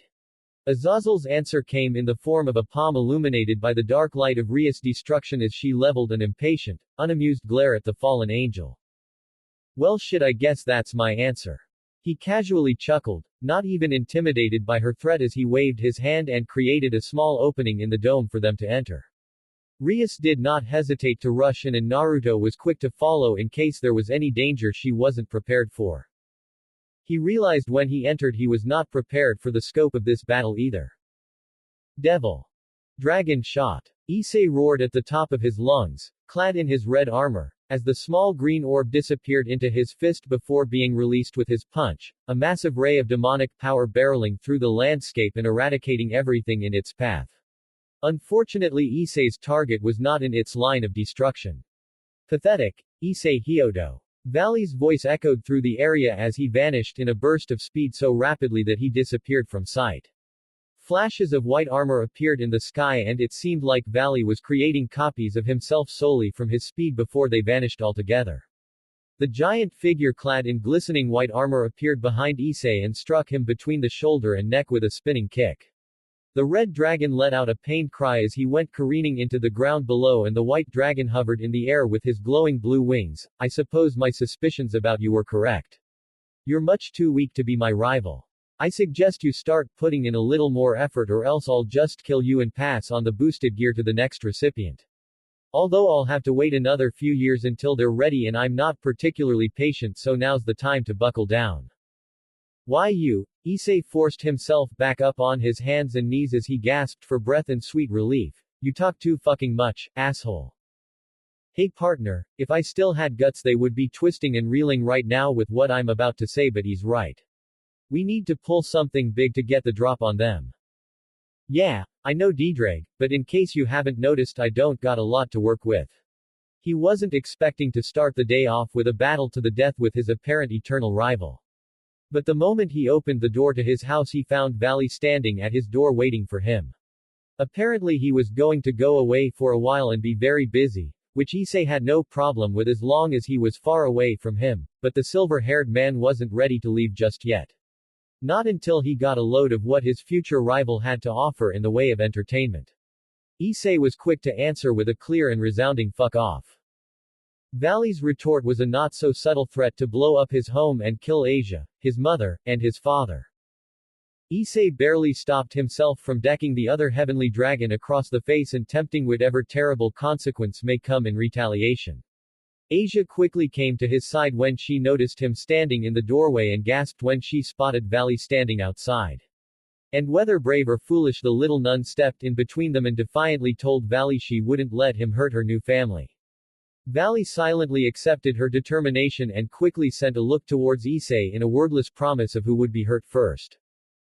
That's when Azazel appeared and tried to mediate the situation by calming Valley down. However, the White Dragon Emperor made it clear he was no longer in league with the Governor-General and thus no longer taking his orders. Azazel did not look pleased by that fact and seemed disappointed by Valley's choice but accepted it. He then offered to create a barrier for them to fight away from the town so they wouldn't wreak any havoc. Issei honestly wished Azazel had done more to convince them not to fight in the first place, but he should have considered it lucky they were able to convince the battle maniac to move the fight at all. And he was also thankful the fallen angel had gifted him this armlet that acted as the price for boosted gear's scale mail instead of another body part. Issei looked over to the side to see a small barrier just protruding from the dome where Asia was being protected. The blonde nun continued to cry out his name and cheer for his victory. He honestly didn't know whether Asia was being optimistic or just completely ignorant of his losing, but hearing her have such hope for him did fill him with power. Wait, Azazel was there earlier, right? Where'd Issei? Holy shit. Bucho-san. Naruto-san. Asia turned to her seniors with tears in her eyes and pointed out into the battle. Issei-san is trying to hold Valley-san off, but I don't think he can do it for much longer. Come here, Asia. Rias quickly stepped up and hugged the girl before she completely lost control and broke down. The nun nervously looked out into the battlefield again as Rias did the same. There has to be something we can do. Not much, unfortunately. Azazel piped up, earning looks from all the devils as he just looked up at the floating figure of Valley in the sky. At your current levels I doubt you'd even be able to withstanding being in the same field as their battle without a barrier to protect you. That's just the kind of fight that this is. Rias narrowed her eyes. There has to be something we can do. You didn't just bring us here to spectate, did you? I brought you here because your servant could use your support. As much as he can get, honestly, because the cards have been stacked against him since this new cycle began. Azazel shook his head pityingly and looked back up at his former charge. That boy, he must have been born when all the stars and planets aligned and Lady Luck decided she was gonna roll a winner. Rias and Naruto looked between each other before the blonde pawn asked, and what the hell does that mean exactly? Valley isn't just the wielder of the Longinus, divine dividing. He's one of the last living descendants of the original Mao. Are you serious? Naruto was confused, but when he looked back he saw the terrified expressions on Rias and Asia's faces. He remembered the name as being a part of Sears's position as a leader of devils, but he still didn't know why the name invoked that response. What's wrong? The original Mao. Rias paused and gulped before looking down. The original Maos were the devils who led and commanded our armies against angels and fallen angels years ago in the war. Their power was absolute, and few devils dared question them and lived to tell about it. The original 4 Maos died at the end of the war, but their names were still so influential that powerful devils stepped up to take their mantles and lead the devils today. That's what Oni-sama and Serafal-sama did by taking the names of Lucifer and Leviathan. But the descendants of those original Mao still have sway over the people today, and they are said to be just as strong as the current Mao. Valley Lucifer. That is my full name. The man himself spoke up and immediately grabbed their attention as 8 devil wings sprouted from his back to join the bright blue wings of his armor. I must admit, having one of the original Mao as an ancestor certainly has its perks. He's a Lucifer, a heavenly dragon, and wields a weapon strong enough to kill gods. Azazel chuckled. He might just be the strongest Hakuryuko in the past, present, and future. And that's why I thought your friend could use the support. Naruto narrowed his eyes and looked between the proud figure of Valley in the air and Issei knelt on the ground. He then turned to look at Rias and Asia to see the panic and worry in their eyes. He ground his teeth together before quickly stepping back and dropping to the ground with his legs crossed. Azazel sent a look down at him before a small smirk grew on his face. Issei blanked in horror and looked back up at his foe. He knew just by the way he carried himself and how he wore his armor that he was much stronger than Issei, but until now he did not realize just how outclassed he was. The potential his eternal rival had to grow and become more powerful seemed almost unlimited now. Already had the potential of a Mao, and added with the power of a dragon like Ddrag. Partner, now is not the time to be lamenting. Give him a moment and he'll use it against you. Nice observation DxD, but you heard what he said, right? The strongest vanishing dragon in existence. We're rivals for a reason. My power can match his equally. It just depends on our current host. That boy might have a prestigious bloodline, but that doesn't mean you can't catch up. But what about right now when it matters? Issei. Don't lie to me DxD. Where do I stand right now against him? Unfortunately you only recently discovered you had my power, and you haven't been training with it or utilizing it as best you could. You can't activate my full power unless you sacrifice a portion of your being in return, and even then it's only for so long. There's still room to grow, but currently, you are the least able of all the hosts I've occupied over the years. That left a dull pang in Issei's heart that made his expression fall behind his helmet. It wasn't really a surprise and he knew it himself all along, but to be told that now when faced with his foe who he could never hope to reach only clouded his mind with fear. He didn't like to fight, but if he knew he was going to be faced with such an overwhelming wall, then he would have done more to control this power. Give himself a fighting chance to live. But now he was simply being toyed with while Valley decided whether to wait for him to grow stronger or just end his life now and hope for a better rival the next time around. Well, he wasn't gonna give the bastard a choice. WRAAAAHHHHHHH. Boost. Raw power rushed off Issei's body in the form of green energy. With another piercing roar, the armor-clad pervert leapt off the ground, cratering the earth beneath him as he soared through the sky and straight towards Valley. The white-clad figure shifted in the air before flying backwards, avoiding Issei's desperate attack with his arms still casually crossed. He continued to effortlessly dodge the barrage of punches. Hit your second wind. Go to hell, you fucking shithead. Issei screamed and charged after Valley as quickly as possible as the jets on his back flared. A green streak of light flowed behind the red blur that chased the white one through the air. Issei roared, if you're just gonna float there boasting with your arms crossed, then stay still and let me hit you. Because if you think bragging about your family tree would be enough for me to curl up in a ball, then think again. DxD. Boost. Explosion. Divide. Divide. Divide. Divide.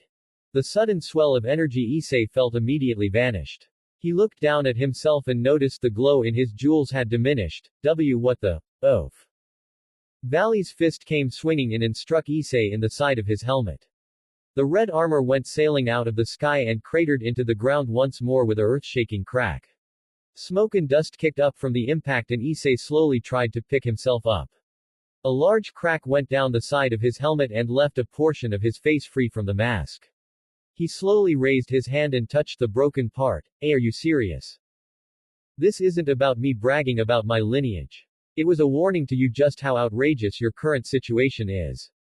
Valley's voice came out even and unperturbed while Issei gasped for air and crouched on the ground. My power is far greater than yours is, and I have far more experience with my sacred gear than you can even fathom. Even in Balance Breaker you are somehow still limited to a boost in energy every 10 seconds, while I can divide your power and add it to my own while like this.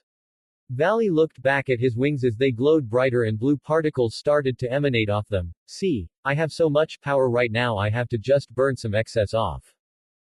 Damn it. Issei muttered as his hand clenched into fists, damn it all. I suppose it was too hopeful of me to believe I could get some kind of fight out of you this soon into our lives. I'll just have to wait and hope you make some kind of stride in harnessing your true power. Valley spoke, hanging his head and shaking it in disappointment. He raised his hand as a ball of energy formed in his palm, but I still need to make sure you're motivated to get stronger. Maybe not so far as to kill your loved ones just yet, but perhaps a mark. A scar to remind you of our confrontation and what you need to become. Perhaps that will. Rasenshuriken. Valley flew up and over the flying attack in time to see it pass under his feet. He quickly turned around and watched the strange jutsu cross over the field in a matter of seconds before erupting in a powerful explosion of wind. As the dome of swirling energy continued to run rampant behind him, Valley turned around and looked at his sudden new attacker. Oh. You're just so damn talkative.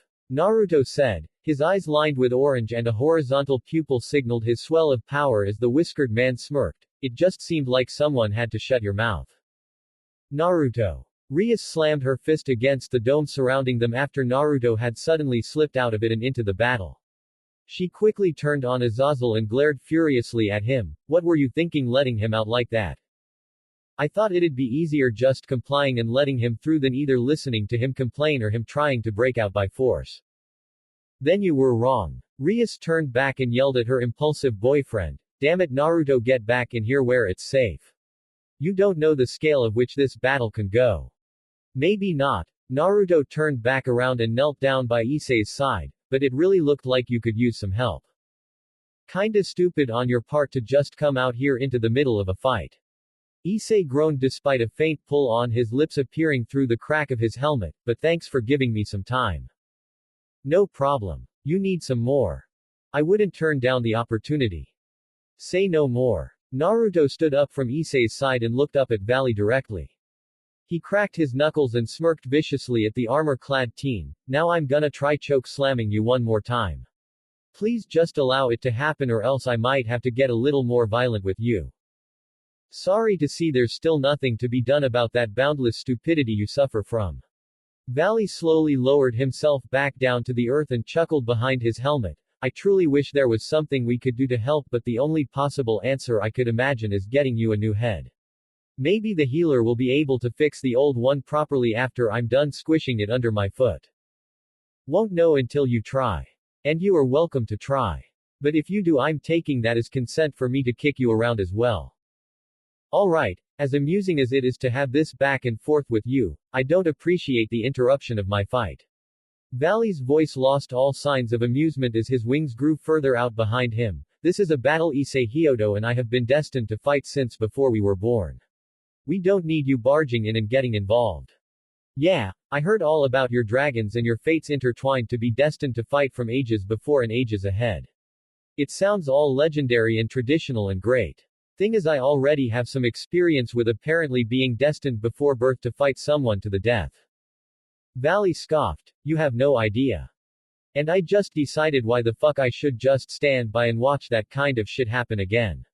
If I can interfere, fuck up your plans and shit on this apparent fate, then I'm totally up for it.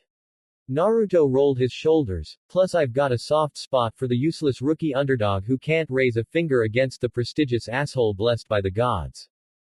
Naruto-senpai, I appreciate the help and the encouragement, but I think the useless part you added on wasn't necessary. Just speaking the truth. Are you helping me or trying to kick me while I'm down?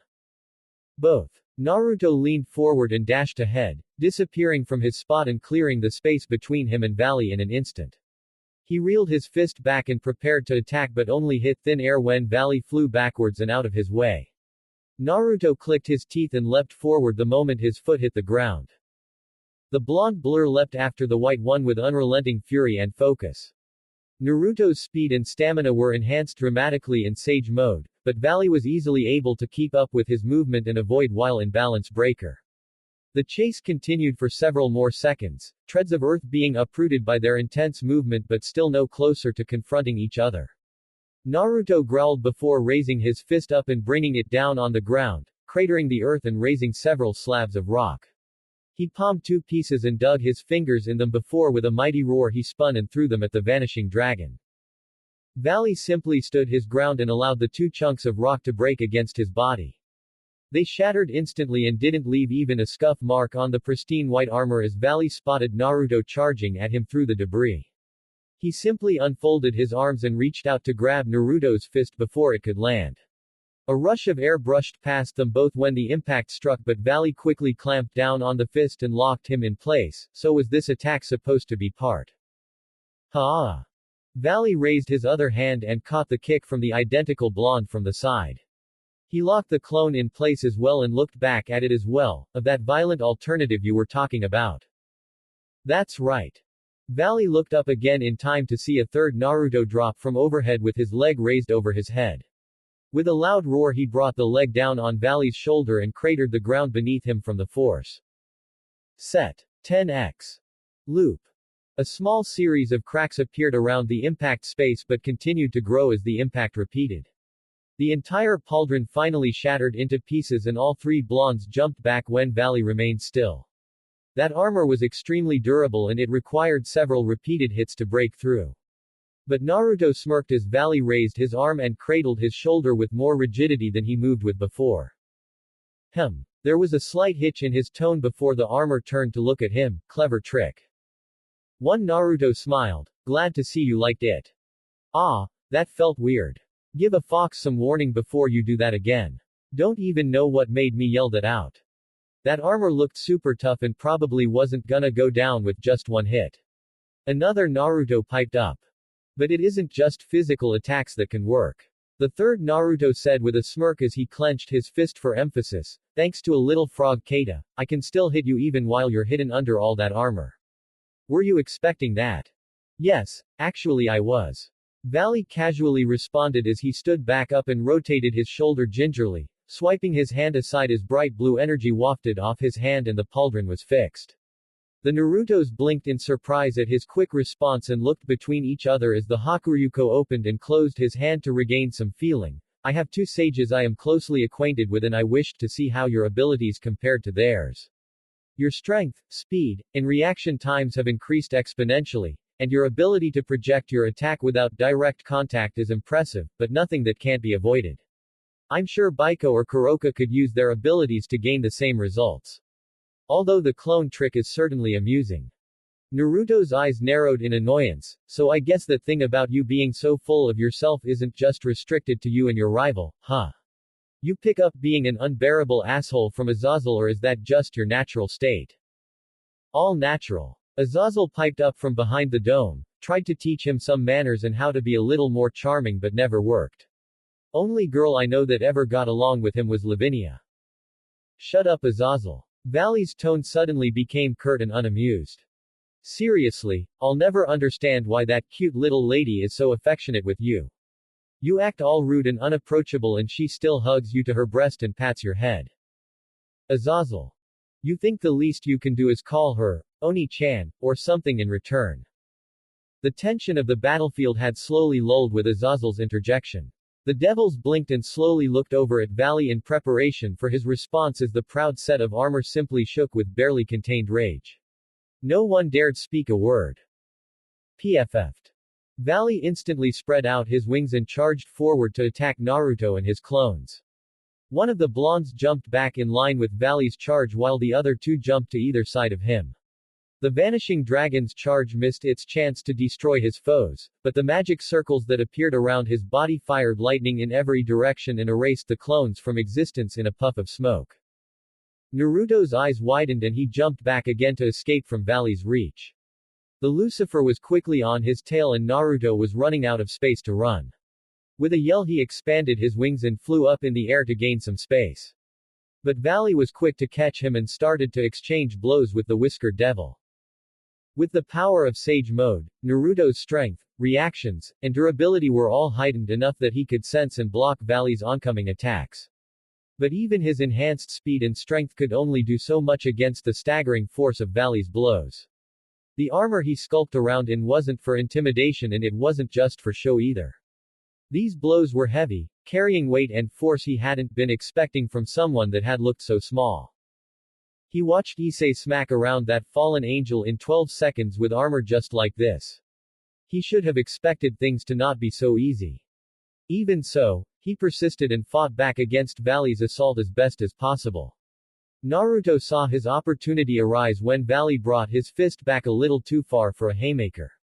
Naruto saw it coming a mile away, and could feel its path with his enhanced senses.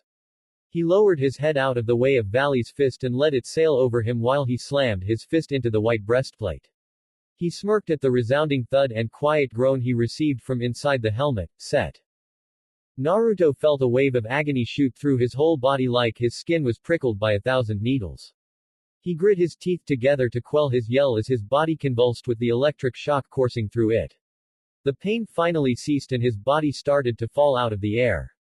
The blonde only just regained his control when he heard Rias and the others cry out for him and his wings spread out to stop his fall. Naruto panted for breath. What? I was there with Azazel while he was implanting your artificial sacred gear. I know what it can do, and I know about its weaknesses.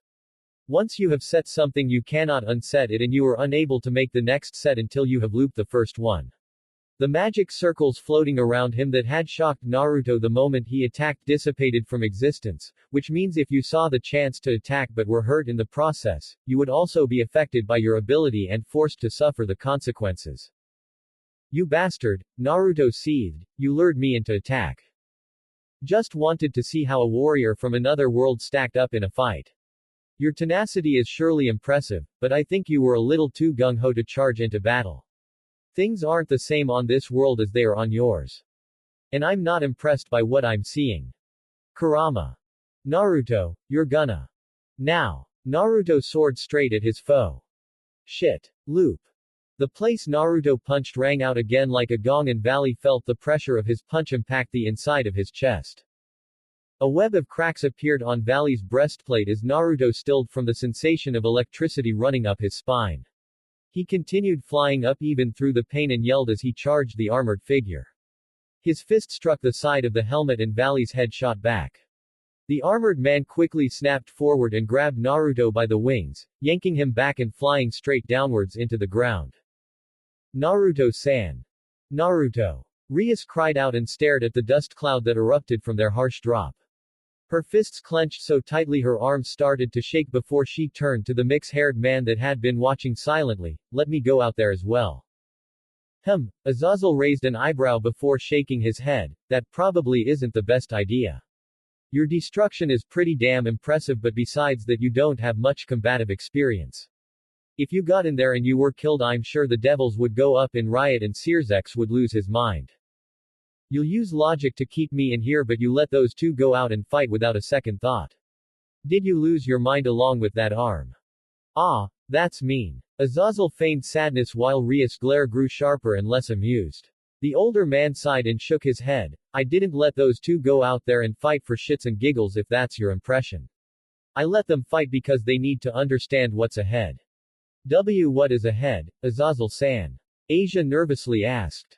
Valley's just a small part of Chaos Brigade, and there are bound to be tons of people with the same goal as Kateria Leviathan, and maybe even the same kind of skill level as them as well. They aren't a threat to be trifled with or underestimated. And right now those boys are two of the best cards we have to play against them in the future. Issei needs to understand where he stands against his closest foe, and how much more he needs to do before he's ready to face him. A balance breaker he can achieve on his own and synchronicity with the Welsh Dragon are the minimum requirements going ahead. And Naruto has to understand that while he might have some of his power back now, it isn't going to be enough for the foes he'll face in the future.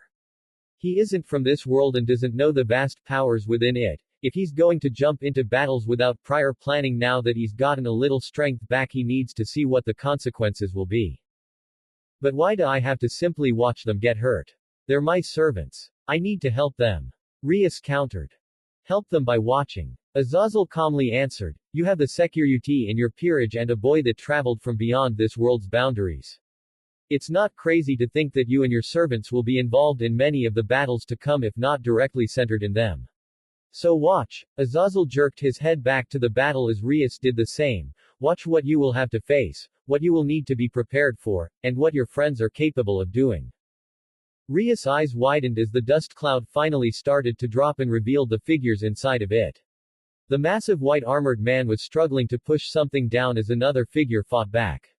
The redhead took in a sharp breath when she saw Naruto crouched on the ground gripping one of Valley's arms while the Hakuryuko grabbed one of his.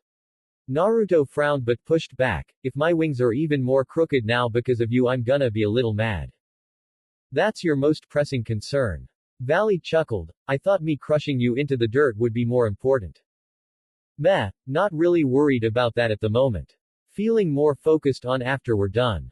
You should be too. Like for example, Naruto's hand snapped open as a ball of energy started to form over his palm. What are you gonna do about that nasty wound you're about to get on your chest? I'm not worried. Divide. Naruto's knees buckled as the strength was suddenly sapped from his body. The Rasengan that had been forming in his hand destabilized from the sudden change and dissipated. The whiskered devil gawked in shock but quickly tried to push back against Valley's increasing pressure. What the hell? Divide. Naruto felt even weaker as his defense steadily suffered.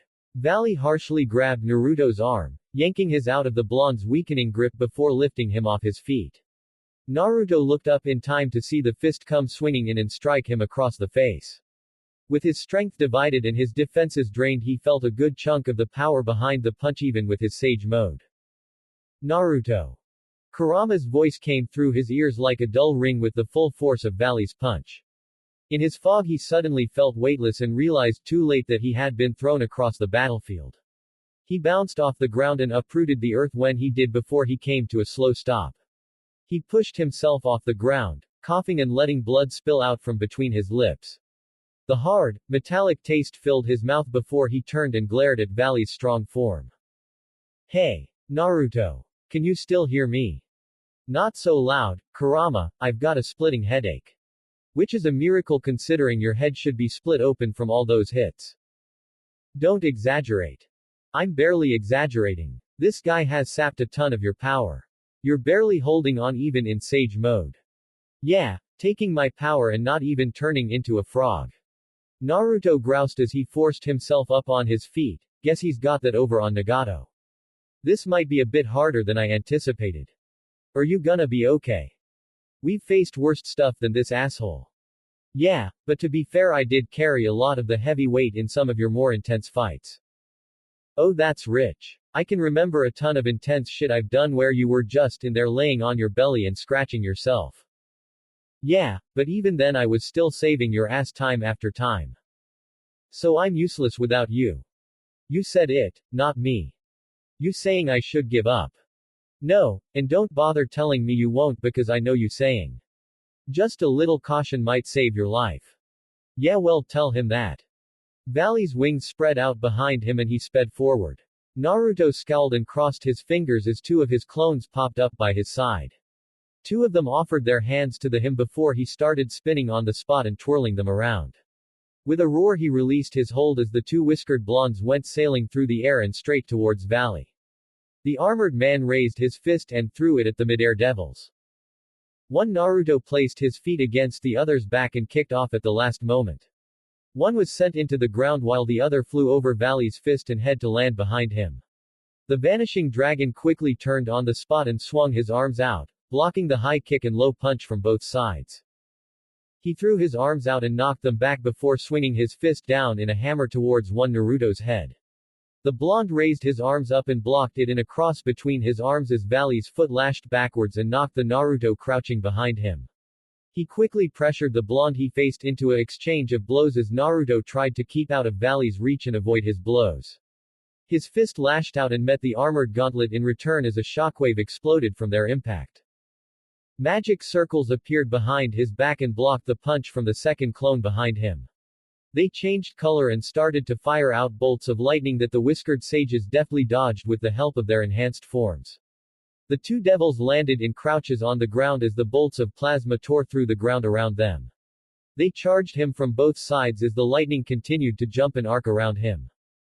Valley blocked one punch while the magic circle behind him warded off the clone attacking his flank. He brought his foot down and shattered the ground beneath him and forced Naruto to jump before he lost his footing. Valley's hand shot out and grabbed his ankle before whipping the clone around and slamming him into the other Naruto. Both popped into smoke after their impact and Valley swiped it away with a mighty swing of his arm. Just in time to see the original Naruto still in place with his hand raised high and another ball with spinning blades in his palm. Naruto tried to catch his breath, feeling more winded from creating clones and using his jutsu now that Valley had reduced his power. Even so, with a little time and some distraction from his clones, he gathered enough power for an exceptionally big one. Take this. Naruto turned and threw the massive attack as hard as he could, the giant ball and spinning blade leaving his hand and tearing through the ground. Big ball RASENSHURIKEN. And go to hell. Albion. Valley quietly said as he raised his hand. Divide dimension. The blue jewels of Valley's scale mail announced with a ring as the spinning ball of chakra suddenly halved in size. Everyone's eyes widened in shock seeing the powerful attack suddenly shrink in size, but Valley held his hand out further. Divide dimension. Divide dimension. Divide dimension. Divide dimension. Divide dimension. Divide dimension. Divide dimension. Divide dimension. Divide dimension. The Rasenshuriken continued to shrink in size with every command. The jutsu continued to shrink over and over until it was merely a fraction of its original size. The technique clashed against Valley's palm and let out a loud bang, but barely anything compared to the desired effect. Valley pulled his hand in and looked at the scratches that marred his palm. They were bathed in and disappeared altogether with a blue glow as Valley's gauntlet returned to its pristine condition. He clicked his fingers and chuckled before looking up at his weakened foe. So should I assume that was your ace in the hole? If you want, but I'm just getting started. Naruto boldly lied as the color surrounding his eyes slowly vanished as his sage mode disappeared. He had no doubt he could stand back up and continue fighting, and while he didn't have the extra strength he could make more clones to attack like a stampede. But Naruto felt the need to be wary of his foe with every new skill he showed. Dividing an individual's power. Dividing physical form repeatedly. A mastery and usage of those magic circles that outdid even Rias and Akeno in ability. This was a challenge unlike any Naruto had faced since he arrived in this world, and a foe different and similar to many he faced back in his world. Overwhelming. Naruto. I know. Naruto whispered as Valley raised his hand again, get ready for another. Now. Explosion. Sword. Valley jumped to the side as a red blur dashed by his side in a burst of speed. There was a long crack along his ribs that quickly started to spurt blood as he clutched the wound tightly. Valley groused and looked back up at the red armor standing by Naruto's side. I see you've regained more than enough of your strength to fight again. And with the Ascalon blade as well makes you more troublesome. I had more than enough time while you and Senpai had it. Issei proclaimed with a chuckle before pointing the end of Ascalon at his fellow heavenly dragon. You know, for a guy that goes on and on about us being rivals and being destined to fight, you sure forgot about me real quick. I suppose I did. Valley lowered his hand while the blood ceased to seep from his injury any longer. Apologies, but I do get engrossed in my fights when I am up against an opponent who gets my attention. Naruto Uzumaki was an interesting adversary, even if he didn't leave much in the way of damage in return to what I offered. Oh, you are making me wanna slap that smug pale mug harder and harder with every word. Naruto sneered as he took a deep breath and sent a look at the red armor beside him. Glad to see you're back on your feet again, and with a shit ton of power to boot. You held him off for plenty of time, Senpai, Issei praised. I could get all my power back and even increase it with what you gave me. And you did more damage to him than I could breaking through that armor. So not fair. Boosting power and dividing it at will. You fuckers drew the lottery. Naruto griped before smirking at Valley. He dropped to the ground with crossed legs and closed his eyes. I need to catch my breath and some of the power that asshole siphoned, so mind picking up the slack. Oh, Issei brandished the sword sticking from his gauntlet and grinned behind his helmet and visor. It'd be my absolute fucking pleasure. Naruto started gathering his power as Issei charged forward at Valley. The vanishing dragon expanded his wings in preparation as the Welsh dragon was quickly upon him. Issei roared at the top of his lungs as he swung the sword down over Valley's head, the dragon-slaying weapon shining as it drew closer to its target. Valley leapt backwards and watched as the blade tore through the ground instead of his body. Just staring at the saber and the aura emanating from it was enough for his instincts to sound like klaxons in warning. He smirked behind his helmet. Well, now you might just be showing the barest minimum of potential. Got more where that came from. Issei pulled Ascalon back. DDRAIG. Transfer. The blade along his red gauntlet shined brighter than a star for an instant as the aura encompassing the sacred sword swelled. With another mighty roar, Issei whipped the blade forward as a wave of aura flew from the blade at blinding speeds. Valley drifted to the side to avoid the attack, but a portion of his wing was destroyed by the attack anyway. Valley slid to a stop and looked at the damage done with a chuckle. A ball of lightning grew over Valley's palm before he threw out his hand and a massive bolt burned a trench through the battlefield. The blast was quickly upon Issei faster than he could dodge and had to raise his sword and arms to block. The blast parted around him as he screamed and pushed against the overwhelming attack. With another cry he threw his arms out and dispelled the attack around him. He felt a faint shock go up his body but resisted the pain as he made sure to keep his eyes on his quick opponent. I'm impressed. Valley called out as he met a charging Issei head-on. Their collision kicked up the earth around them as they started trading blows.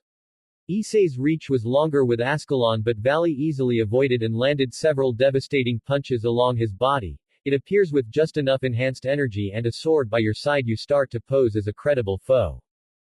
And even with a cut in your ribs and part of your wings destroyed, you're stilling a raging dickhead. Now that's impressive.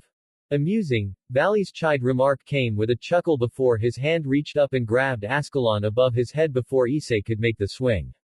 The perverted brunette looked up in shock at the brash, reckless move as the blade cut through the armor as Valley's blood seeped down its form. The Hakuryuko seemed completely nonplussed by his new injury as he reeled back and struck Issei across the face. His red helmet shattered upon contact and flew back as Ascalon tore through Valley's palm and left a line of blood fly through the air. The silver-haired boy examined the blood from his hand and chuckled, "Now I truly am conflicted. Should I wait and see what your future has to offer, or is this enough excitement to warrant killing you now?" Decisions, Desi. Valley's arm whipped out and shattered the giant slab of rock heading for his head. The rock was reduced to dust and the pieces of stone harmlessly clattered against his form as the Lucifer focused on his assailant. The whiskered devil slowly strode up to Issei's side with the orange markings back around his eyes. He rotated his shoulder and snarled, "Still gonna need some time to get back all that power you stole from me, you bastard. Not nearly enough time than you have left." Issei and Naruto stood across from their foe, but the Security leaned in towards his fellow pawn, and whispered, Senpai, do we have a plan against this guy? Because I don't think the band Azazel-san gave me will last much longer. And when that breaks, my balance breaker disappears as well, and then it'll just be me and you against him. Naruto hated hearing about the reminder but knew how true it rang. So far all they had been able to do is switch out when the other needed time to regain their strength and fight until it was their turn. But Issei's power had a limit before breaking and Naruto knew he hadn't regained his strength yet. He had at most one more Rasenshuriken to use against their powerful armored foe before his Sage mode disappeared and they were at Valley's mercy. He had been going easy on them too. His power was extraordinary but Naruto knew that he still had more to show. Faster movements, more techniques, and far more lethal means of ending them. If they didn't act now. Hey Valley. All attention went to the side as Azazel stood behind his protective dome and waved to his former charge. I think it's about time this ended, don't you think? You don't dictate my actions anymore, Azazel. Valley coldly responded through his headgear. I'm not going to stop this fight until I lose enjoyment. Oh I know, but I'm proposing an alternative. How about instead of drawing this out until it's no longer fun, we end it in one glorious move? Rias, Asia, and the boys looked at Azazel in a mix of confusion and disbelief as the fallen angel shrugged his shoulder, and on a high note considering these two will be running on fumes before long. What the hell are you doing? Rias whispered. Me. Azazel smirked. I'm hoping those two dunderheads realize the advantage they have against Valley before they get killed. It's some kind of trick. Obviously. Valley responded to Albion's astute observation, but I suppose Azazel does raise a fair point. I would rather this battle end on an interesting last step before they lose their power and I resort to the equivalent of kicking puppies. Yes, I suppose while beating the red one into a mushy paste would be amusing now, in the long run it would be quite unfulfilling. And I do so wish to see what else this new incarnation has to offer. Oh, I certainly hope that hubris isn't what brings us toppling down. Valley chuckled skeptically before crossing his arms. Very well Azazel, I'll let these two use whatever desperate means you believe they possess in order to assure their survival. He waved his hand out to his two opponents challengingly. Go ahead, Issei Hyodo, Naruto Uzumaki, surprise me. Great. Naruto. Naruto blinked. Yeah. Do that big blue spinning thing again. The one that spins with those little blades. Azazel waved his finger. Make it a good one. Okay. Naruto lowered his stance and held out a hand before his other one started to rapidly move over it, molding the shape and nature of the jutsu to its most destructive form. One part done. Azazel leaned in towards Rias with a cheeky grin. This next part is the clench. The redhead looked perplexed before the fallen angel turned back to the battlefield. Hey Issei.